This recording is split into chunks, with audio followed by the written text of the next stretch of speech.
वो गोपाल इसलिए पढ़ा है, उन्होंने गौओं का पालन करना सिखाया, गौओं की रक्षा उन्होंने की, गौओं की रक्षा के लिए अपनी उंगली पर उन्होंने पर्वत को, इसलिए वो जो है मुरलीधर कहलाते हैं। वह उंगली पर पर्वत उठाने वाले वे गिरधर कहलाते हैं, गिरी को उठाने वाले। उन पर एक कविता लिखी है कि भारत की गलियों में देखो आज कान्हा रो रहा है, भारत की गलियों में देखो आज कान्हा रो रहा है, आज का मानव ही देखो क्रूर हिंसक हो रहा है। भारत की गलियों में देखो आज कान्हा रो रहा है, आज का मानव ही देखो क्रूर हिंसक हो रहा है। गायों का उनको बता रहा हूँ कि भूख से बिलखे हृदय को क्षीर दे जिसने जिलाया, भूख से बिलखे हृदय को दूध दे जिसने जगाया, शुरू से ले अंत तक जिसने मनुष्य का संग निभाया, शुरू से ले अंत तक जिसने मनुष्य का संग निभाया। मनुज ने निज पुत्र सम, मनुज ने निज पुत्र सम जिससे सदा वरदान पाया, उसी गौ को कत्ल खाने एक दिन वो बेच आया, उसी गौ को कत्ल खाने एक दिन वह बेच आया। गौओं की आंखों से देखो, गौओं की आंखों से देखो आज कान्हा रो रहा है, आज का मानव ही देखो क्रूर हिंसक हो रहा है, आज का मानव ही देखो क्रूर हिंसक हो रहा है। मतलब हम हिंसा को नहीं छोड़ सकते। यदि आप हिंसा के विरोध में हैं तो आपकी तालियां कम नहीं होनी चाहिए। महत्व को समझें, गौओं की रक्षा करें, गौओं की नहीं प्राणी मात्र की आप रक्षा करें, हर एक जीव की आप रक्षा करें। कविता का अगला पद है, सुस्त और हृदय निर्बल में चेतना जिसने जगाई, सुस्त और निर्बल हृदय में चेतना जिसने जगाई, हिंद की पावन धरा पर दूध की नदियाँ बहाई, हिंद की पावन धरा पर दूध की नदियाँ बहाई। दूध की शक्ति से जिसके, दूध की शक्ति से जिसके राष्ट्र में स्वातंत्र आया, दूध की शक्ति से जिसके राष्ट्र में स्वातंत्र आया, उस धरा पर गाय ने भूखा तड़पता अंत पाया, उस धरा पर गाय ने भूखा तड़पता अंत पाया। कट रहे पशुओं में देखो, कट रहे पशुओं में देखो आज कान्हा रो रहा है, आज का मानव ही देखो क्रूर हिंसक हो रहा है, आज का मानव ही देखो क्रूर हिंसक हो रहा है। कविता का अंतिम पद है, पशु सेवा भी धर्म यह कृष्ण ने उपदेश दिया। शिवाजी ने कभी पशुओं को नहीं काटा, शिवाजी ने, उनके पुत्र सांभा ने अपने हाथों से बाघ का मुंह खोला और दांत गिने, ये फोटो आता है। परंतु उन्होंने पशुओं को मारा हो ऐसा कोई इतिहास, कोई संस्कृति नहीं है। जो शिव सैनिक हैं वो शिवाजी के सच्चे आदर्श को अपनाएं। हम राम को मानते हैं पर राम की नहीं मानते हैं, हम शिवाजी को मानते पर शिवाजी की नहीं मानते। अहिंसा, हिंसा, जो हिंसा करता है वह स्वयं एक दिन दर्दनाक मौत पाता है। पशु सेवा भी धर्म यह कृष्ण ने उपदेश दिया, पशु सेवा भी धर्म यह कृष्ण ने उपदेश दिया। दूध के बदले पशु को देव सा सम्मान दिया, दूध के बदले पशु को देव सा सम्मान दिया। इसलिए हिंदू संस्कृति में एक गाय में 33 करोड़ देवताओं का वास माना है। और जैन ने क्या माना है? मैंने कहा कि हिंदू धर्म के अनुसार एक गाय में 33 करोड़ देवताओं का वास है, और इस्लाम के अनुसार विश्व के कण कण में अल्लाह का वास है। और जैन के अनुसार, जैनों के अनुसार हमारे यहाँ पर एक परमेश्वर नहीं होता है, बल्कि हर एक इंसान, हर एक प्राणी के अंदर परमेश्वर का रूप देखा जाता है। सव्य शुद्धा हो शुद्ध नया, एक चींटी भी हमारे लिए भगवान से कम नहीं है। इसलिए हम लोग चींटी की भी हिंसा नहीं करते हैं, पानी को भी छान करके पीते हैं। पशु पक्षियों की हिंसा की तो बात छोड़ दीजिए, अनावश्यक पेड़ पत्तों को तोड़ना भी सबसे बड़ी हिंसा भगवान महावीर ने कही है। अनावश्यक पेड़ पत्ते, फूल पौधे आदि को तोड़ना, अनावश्यक पानी का दोहन करना, पानी को फेंकना, अनावश्यक अग्नि जलाना, अनावश्यक तोड़फोड़ करना, ये सब हिंसा भगवान महावीर स्वामी ने कही है। वो 4 लाइन इस कविता के साथ रख रहा हूं कि पशु सेवा भी धर्म यह कृष्ण ने उपदेश दिया। दूध के बदले पशु को देव सा सम्मान दिया, उस कृष्ण पार्श्व का पुजारी, उस कृष्ण पार्श्व का पुजारी क्रूरता पर उतर आया। पशुओं की सेवा के बदले, पशुओं की सेवा के बदले कत्ल खाने बेच आया। बिक रहे पशुओं में देखो, बिक रहे पशुओं में देखो, आज काना रो रहा है, आज का मानव ही देखो क्रूर हिंसक हो रहा है, आज का मानव ही देखो क्रूर हिंसक हो रहा है। तो मेरा आपसे कहना है कि यदि आप में थोड़ी मानवता है तो आज यदि आपके पैरों में चमड़े के जूते हैं तो उन जूतों को यहीं छोड़कर चले जाना। आज से चमड़े के जूते पहनना बंद कर देना, चमड़े के बेल्ट, चमड़े के पर्स आदि लेना, उपयोग करना बंद कर देना, क्रीम पाउडर लगाना बंद कर देना। बहुत सारी चीज़ें हैं। जिन खाद्य सामग्री में मांसाहार है ऐसे सामान का प्रयोग ना करें। विश्व अहिंसा दिवस, स्वच्छ भारत मिशन एक दूसरे से अलग नहीं है। स्वच्छ भारत के लिए हम पॉलीथीन का प्रयोग करना बंद करें।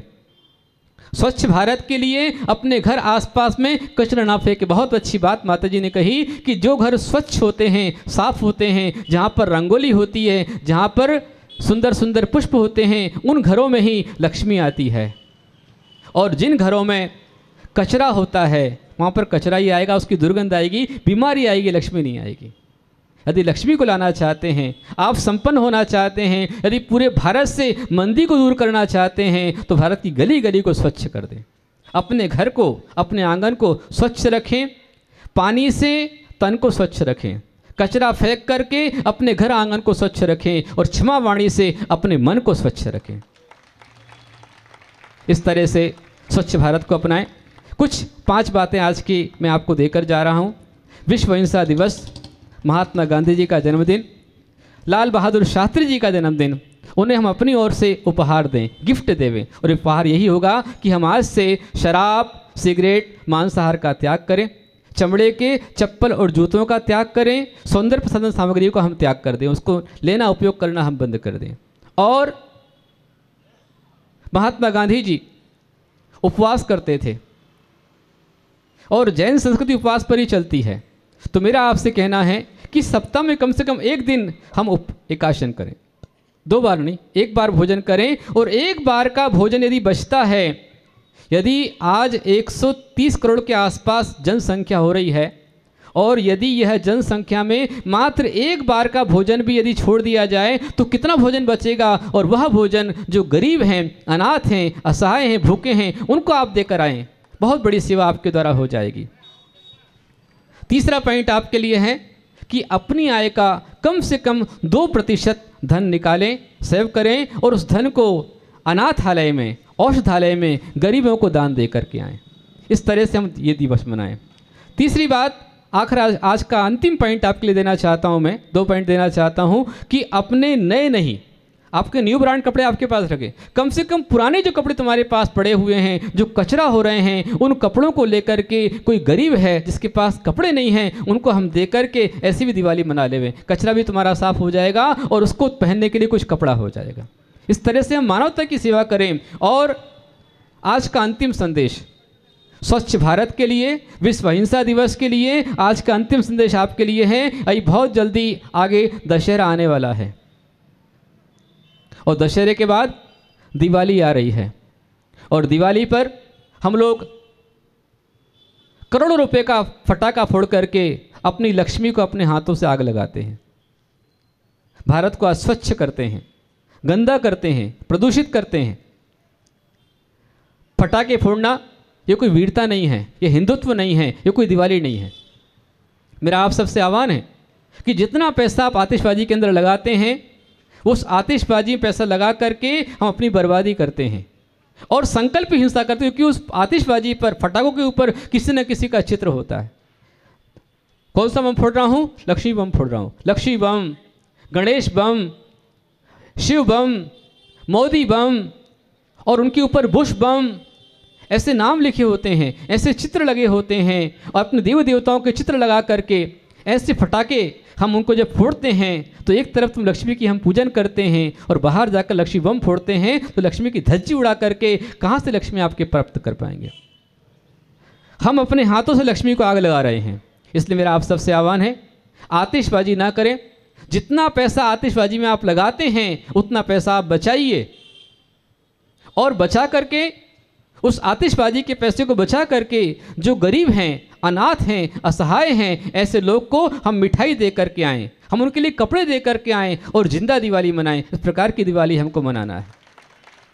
मेरा आप सबसे आह्वान है कि आने वाले दशहरा और दिवाली पर जो हमारे स्वदेश में निर्मित है, हमारे गरीब कुम्हारों ने मिट्टी से घड़े बनाए हैं, दीपक बनाए हैं, दिए बनाए हैं, हम जाकर उनसे दिए खरीदें, उनसे भावताव नहीं करें। हम मॉल में जाते हैं, बड़े बड़े शॉप में जाते हैं, हम कोई भावताव नहीं करते हैं। और यदि हमारे रास्तों पर सब्जी वाले बैठे होते हैं, बेचारे गरीब होते हैं, उनके पास सस्ती सब्जी मिल रही है तो भी हम भावताव करते हैं। जो गरीब सब्जी वाले बैठे हैं उनसे भावताव ना करें, माल को छोड़ देवें। जो रोड पर बैठे हैं ऐसे गरीब सब्जी वालों से सब्जी हम ग्रहण करें, अपने देश के बने हुए दीपक का उपयोग करें और अपने देश के दीपक को लगा करके सच्ची दिवाली हम मनाएं।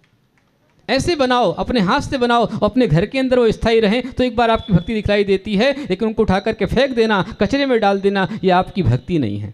भक्ति के नाम पर पाखंड और ढोंग है, इसको हम बंद करें। हम दशहरे के दिन रावण दहन ना करें। रावण को हम दहन करते हैं, हम मानते हैं कि रावण जला मतलब बुराई जल गई। अरे वो रावण था, उसके 10 मुख थे, पर 10 मुख होने पर भी उस रावण का लक्ष्य, उसकी 10 मुखों की निगाहें एक सीता पर थी। और आज के रावण, जो रावण का दहन करते हैं, वही रावण, कितने मुख हैं उनके? मुख तो एक ही है, आंखें 2 हैं। वो रावण के 10 मुख थे, निगाह एक सीता पर थी। आज के रावण का 1 मुख है, परंतु निगाह हर एक सीता पर है। हम हर साल रावण दहन करते हैं, संकल्प हिंसा है, ध्यान रख लेना। एक पंचेंद्रीय पशु का पुतला बना करके मारना, जलाना संकल्प हिंसा है। हर साल रावण दहन करते हैं, पुतला दहन करते हैं, और आप देखिए कि हर साल राम की ऊंचाई घटती जा रही है और रावण की ऊंचाई बढ़ती जा रही है। पहले 20 फीट का रावण होता था, 25 फीट का रावण होता था, अब बहुत सारे मंडल बन गए हैं। उसने कहा इसका रावण यदि 25 फीट का है तो मेरा रावण जो है वो 125 फीट का रहेगा। किसको बढ़ा रहे हम? इसलिए रावण को नहीं जलाइए, अपने अंदर बैठा जो रावण है उसका दहन कीजिए, अपने अंदर जो विकार है उसका दहन कीजिए। अपनी माँ, बेटी, बहन को एक सीता का आदर्श सम्मान दीजिए और किसी के प्रति बुरी निगाह मत उठाइए, तो आपका सच्चा दशहरा मनाना आपका सार्थक हो सकता है। ऐसा आप मनाएं और देश को उन्नति की ओर लेकर जाएं। इसी मंगल कामना के साथ बोलो अहिंसामय सनातन जैन धर्म की। मेरी ओर से आज सबके लिए नियम है, जितने आप यहाँ पर आए हुए हैं, यदि मानवता में आपका विश्वास है, दया में विश्वास है, तो आज से आप चमड़े के जूते, बेल्ट, पर्स का त्याग करें। सभी हाथ खड़े कीजिए, दोनों हाथ जोड़िए, सभी लोग बोलिए नमोस्तु गुरुदेव।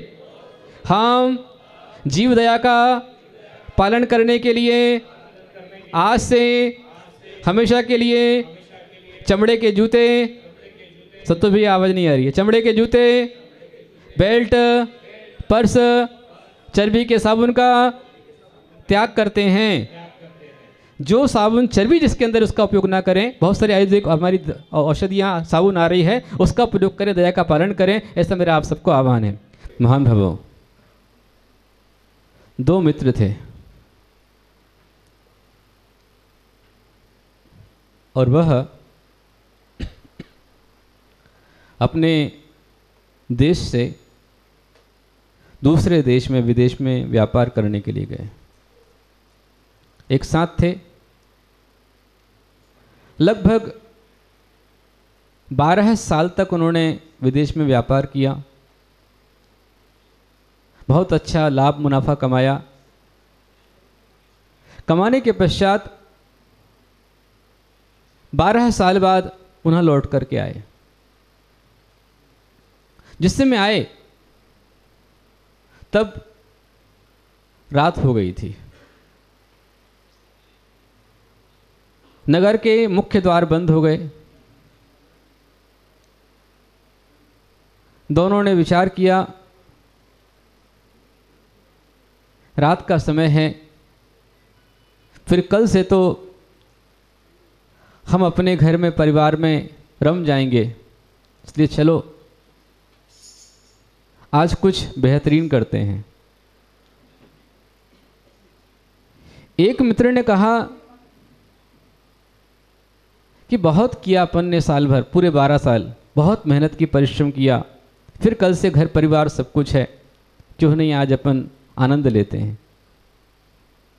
मेरे विचार से आज की रात हमें आनंद में बितानी चाहिए। इसलिए चलो अपन रंग मंदिर चलते हैं। दूसरे मित्र ने कहा, अरे भाई रात का समय है, सुबह फिर हमें नई जिंदगी की शुरुआत करनी है, इसलिए नई की शुरुआत करने के लिए रात में आनंद नहीं परमानंद लेंगे। एक आनंद लेने की बात कर रहा है, दूसरा परमानंद की बात कर रहा है। बोले कैसे परमानंद आएगा? बोले परमानंद लेना है तो आज की रात हम रंग मंदिर में नहीं, हम जिन मंदिर में जाएंगे। जिन मंदिर में जाएंगे, भगवान का दर्शन करेंगे, भगवान की आरती करेंगे, चालीसा करेंगे, स्तोत्र पाठ करेंगे, मंत्र जाप करेंगे और पूरी रात में इतना पुण्य कमाएंगे, इतना पुण्य कमाएंगे कि अगला दिन हमारा बहुत अच्छा हो।